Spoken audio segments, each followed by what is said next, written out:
The World Tomorrow. The Worldwide Church of God presents The World Tomorrow with Herbert W. Armstrong.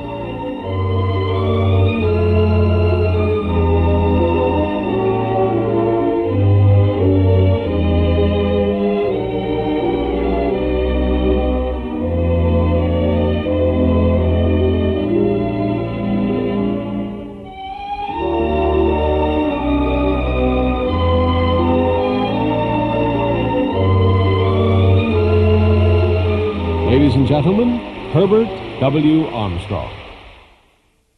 On Tuesday, October 6, 1981, in a matter of moments, the entire course of world history suddenly was changed. The assassination of President Anwar Sadat of Egypt, following closely as it did on the attempted assassinations of President Ronald Reagan of the United States and Pope John Paul II, ought to warn you and me and the entire world that we stand now in danger of the nuclear war that can blast all humanity out of existence, can assassinate every one of us. We're in a time of violence, and it's multiplying and it's increasing. Right now, the trouble spot of the entire world is the Middle East, and it will be from now on. Keep your eye on the Middle East. I last met privately with President Anwar Sadat in November of 1980. Now, I want to show you portions of a pre-recorded, televised meeting that I had with President Sadat in the Giza Palace in November of 1980. But first, I would like to give you a brief overview of events that led up to the present boiling cauldron of trouble in the Middle East. The trouble spot now of the entire world. It all started nearly 4,000 years ago with a controversy and a jealousy of two women over one man.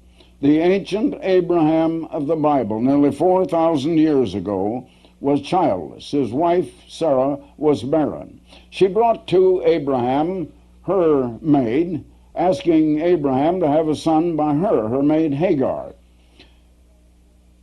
Hagar bore a son, Ishmael.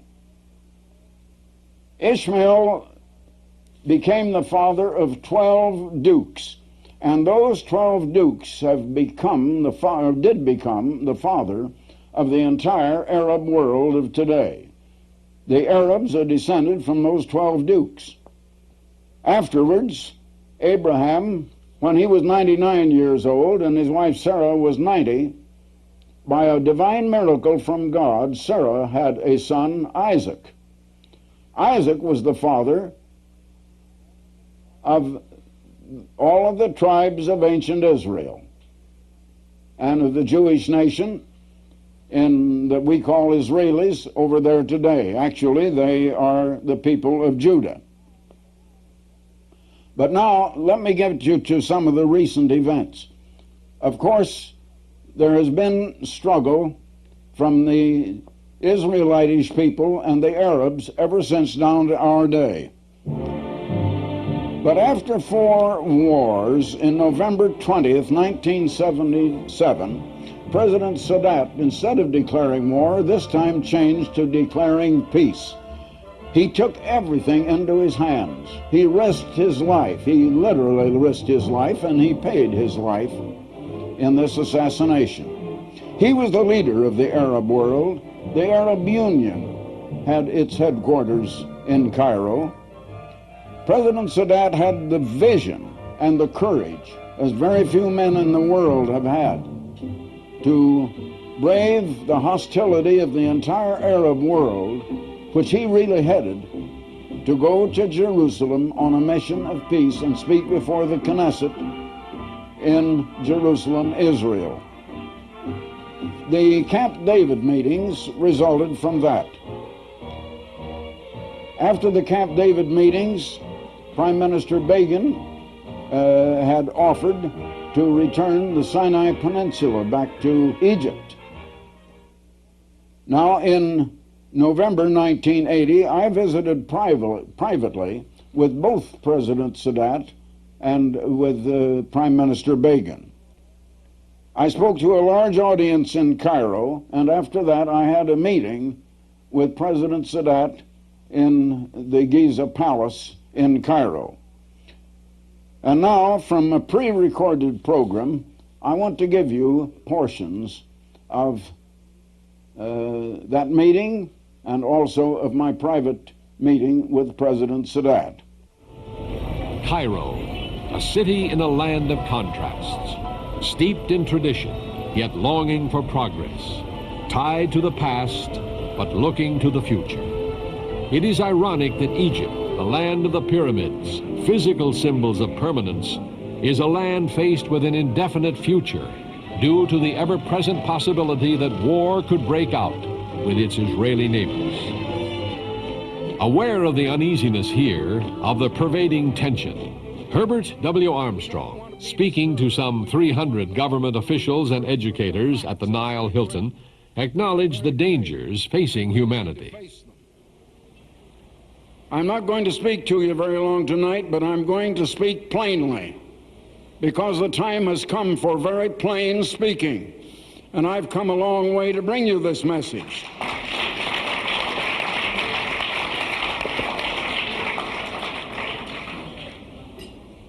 And today we stand, if you pardon my giving you the bad news first, we stand on the very brink of human extinction. Conditions in the world are constantly growing worse, and the weapons now exist of mass destruction that can annihilate all human life from this planet. Now, in all human history, they have never invented a new weapon of mass destruction that has not been used. There is a cause for every effect, and we're in a very bad effect today. And in this world, we've been accustomed to treating with effects and ignoring the causes. And you can never get rid of an effect until you cure the cause. And it's time we learn why. What brought us to this kind of position in the world? Knowledge doubled in the decade of the 60s, but also world's troubles doubled. Troubles that man has been unable to solve or to cure. In the 70s, knowledge doubled again. But again, our troubles doubled. Now, the increased knowledge didn't cause the increased trouble. But on the other hand, the increased knowledge did not solve our troubles. And we still have our troubles. Such things as peace, which we don't have. We work for peace, we fight for peace. Yes, and there are wars constantly going on. There's one in the Middle East right now. But peace and happiness, contentment and joy, and abundant well-being that is universal for all of us, those are spiritual qualities. They're not physical qualities, they're spiritual. And we don't seem to realize that. There is a basic spiritual law, and it is in motion. That law could be stated as the principle of outgoing love toward others. I simplify it by calling it the way of give. Now, that is the way of cooperation instead of competition. It is the way of helping, of serving. I simplify it by calling that the way of give, because people can understand that word so well. But the opposite, the transgression of that way, is the way of get. And that's the way this world is living. This world is living the way of get. I love me, and I don't care about you except what I can get from you or take away from you. So the get way is the way of vanity, trying to exalt ourselves, the way of coveting, of lust and greed, the way of envy and jealousy toward others, the way of competition and strife that leads to violence and war. Having delivered the message of the root cause of humanity's problems to an audience of leading Egyptians, Mr. Armstrong then departed for Israel to continue his Middle East trip. When the Gulfstream II touched down, this flight became the first since the Six-Day War. to go directly from Cairo to Jerusalem. Jerusalem, the home of virtually all holy sites of the three major faiths, the Muslim Dome of the Rock, the Jewish Western Wall, commonly known as the Wailing Wall, and the Christian Church of the Holy Sepulchre, are all located within Jerusalem's walls. The city was divided prior to the Six-Day War, and Arab passions were inflamed when Israel took control. Since then, there has been Arab talk of a holy war to regain possession of that part of Jerusalem known as the Old City. Therefore, the present peace is an unstable one. Into this center of age-old animosity, Herbert W. Armstrong brought a message of peace. Speaking to a banquet at the King David Hotel that overlooks the west wall of the Old City, Mr. Armstrong again contrasted the two philosophies of life. Mr. Armstrong concluded his Jerusalem visit with a private meeting with Prime Minister Menachem Begin. During their discussion, Prime Minister Begin gave Mr. Armstrong a personal message to carry to President Sadat of Egypt, with whom Mr. Armstrong was to meet 8 days later.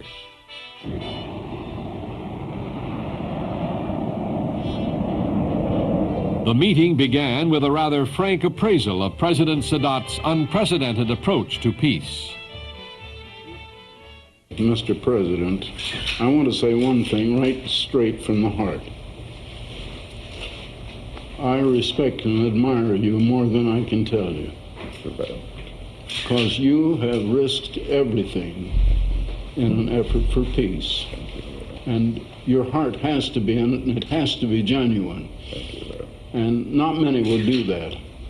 I meet heads of state all over the world, but I have not known one that would risk what you did of acquiring the enmity of the Arab world in order to have peace. Now that takes courage, and you have it. Thank you very much. Thank you. President Sadat's spirit of self-sacrifice, already demonstrated in the peace initiative, is clearly reflected in his response to Mr. Armstrong's message. There are two philosophies of life. There are only two ways of life. Everything in general will fall into one or the other category, and they go in opposite directions. And the one I term in simple language give. The other is get. Now, give merely means outflowing love toward others. But I put in just simple language of give and get. The world is geared to get. Everything is get. It's in business, it's in athletics. Right. And it's in politics. Right.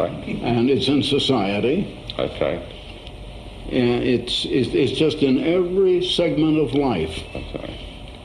So I learned this philosophy of give and get. And I tell you what it is, just my way of stating the law of God.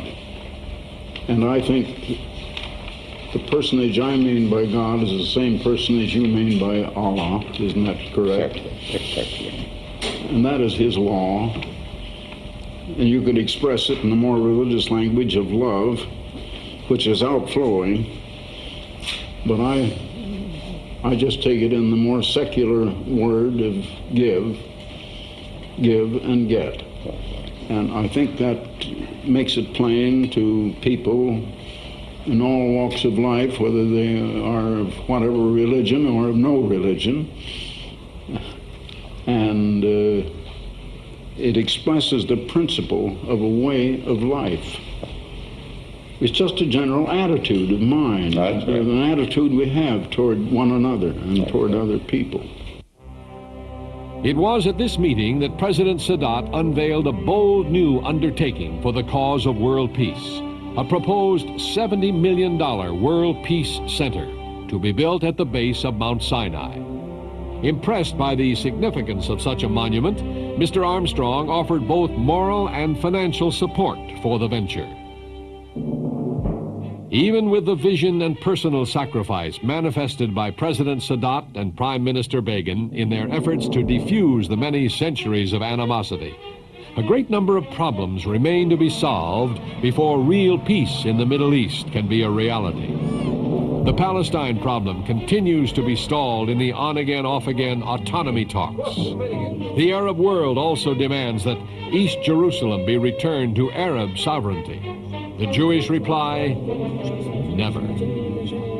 What about the continuing brushfire wars among the Arab nations themselves, such as the Iraq-Iran conflict? Could they not erupt into a major conflagration? And now, the superpowers of Russia and the United States are looking over their shoulders as Europe makes overtures to the Middle East. Is the situation about to be more strongly complicated by a third power play? Quite possibly. Europe obtains about 80% of her oil from the Middle East. 80%. Will she stand idly by if, for some reason, the lifeblood of her economy is about to be cut off? What about Russia? Will she cool her heels in Afghanistan while European influence in the Sinai continues to develop? Will the peoples of this troubled part of the world finally live at peace with one another? Or will their centuries-old animosity ultimately engulf the rest of the world in the flames of war? Geographically, politically, and theologically, the Middle East will continue as a focal point of world events. Indeed, world peace hinges on a tranquil Middle East. Unless the world learns the lessons of the past, we face the most cataclysmic events of history. But if it doesn't, will humanity survive? The answer is in the message proclaimed by Herbert W. Armstrong, Ambassador for World Peace. Every trouble, every bit of woe and unhappiness and suffering in this world has come from living the way of get. Now, we're not going to have a better world until we get off of that way of get and get on to the way of give. We're not going to do that ourselves. Human nature is a little too strong. It isn't going to let us. It's going to have to be done to us. And then that all-powerful, unseen, strong hand from someplace is going to intervene in this world's affairs and is going to save humanity from itself. What you have just seen was from a previously recorded television program of those meetings in November 1980 in the Middle East. Now, the Camp David talks brought the United States into the Middle East controversy. We have become absolutely a part of it. The Middle East is the center of world troubles from now on and will be, right up to the war and the final battle of Armageddon at the end of this present world, and at the time of the second coming of Christ to bring us peace. Another thing that was not recorded in the program that you just saw, I was mentioning to President Sadat how world peace will come and how the God we both believe in is going to send the coming King of Kings and Lord of Lords to set up world peace on this earth. That is going to happen. Now, all of this is recorded in your Bible in prophecy. The number one seller among all books in the world today is the Bible. More people have Bibles than any other book, but it is the book that nobody understands. And very few read it. Almost nobody seems to understand it.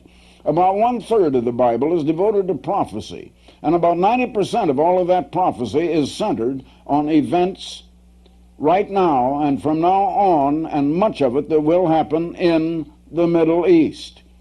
You can't understand that unless you know the keys that unlock prophecy to understanding. Now, those keys have been lost. The world has not had them, and that's why, while many speak on Bible prophecy, Many radio evangelists or television evangelists, for example, speak on prophecy, but it is not understood because they do not have the keys that would unlock those prophecies to our understanding. Now, I have a special booklet, or a book. It's not a booklet, it's a book of 198 pages, as a matter of fact, a very attractive book. And I'd like to offer it to you gratis. There is no charge. And there will be no request for money. And that is, you have to admit, a most unusual thing, and I don't think you'll hear that on any other program. The United States and the British people in prophecy. It also includes a great deal about the nations of the Middle East and how this whole thing started and what has led up to it, and so that you can really understand the Bible prophecies of what is happening now, what is going to happen. About 10% of all prophecy, or I should say 90% of all prophecy, is relating to the present and the immediate future, nearly all of it in the immediate future. As a matter of fact, very little of it has already been fulfilled.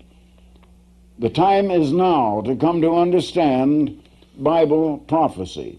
I would like to send you this book. It's in full color, full illustrated, 198 pages. It's a full book. I don't know anyone else that is offering you that kind of literature, of that character, and of that quality, gratis, and with no request for money. We do not beg for money over the air. I hope you have noticed that on this particular program. Now, along with it, we will also send you, if you're not already a subscriber, a sample copy of the Plain Truth magazine.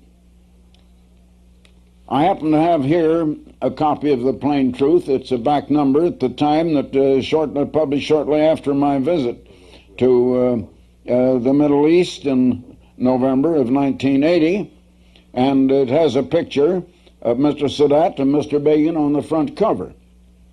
And beside it was my second visit with President Sadat, incidentally, and I've had a number of visits with Prime Minister Begin of Israel, and we have become very good friends, as well as other leaders in Israel, and also other leaders of other Arab nations that have become friends of mine, or that I've become friends of theirs. And incidentally, the Israelis know of my friendship with the Arabs, and the Arabs know of my friendship with the Israelis, because I too am working for world peace.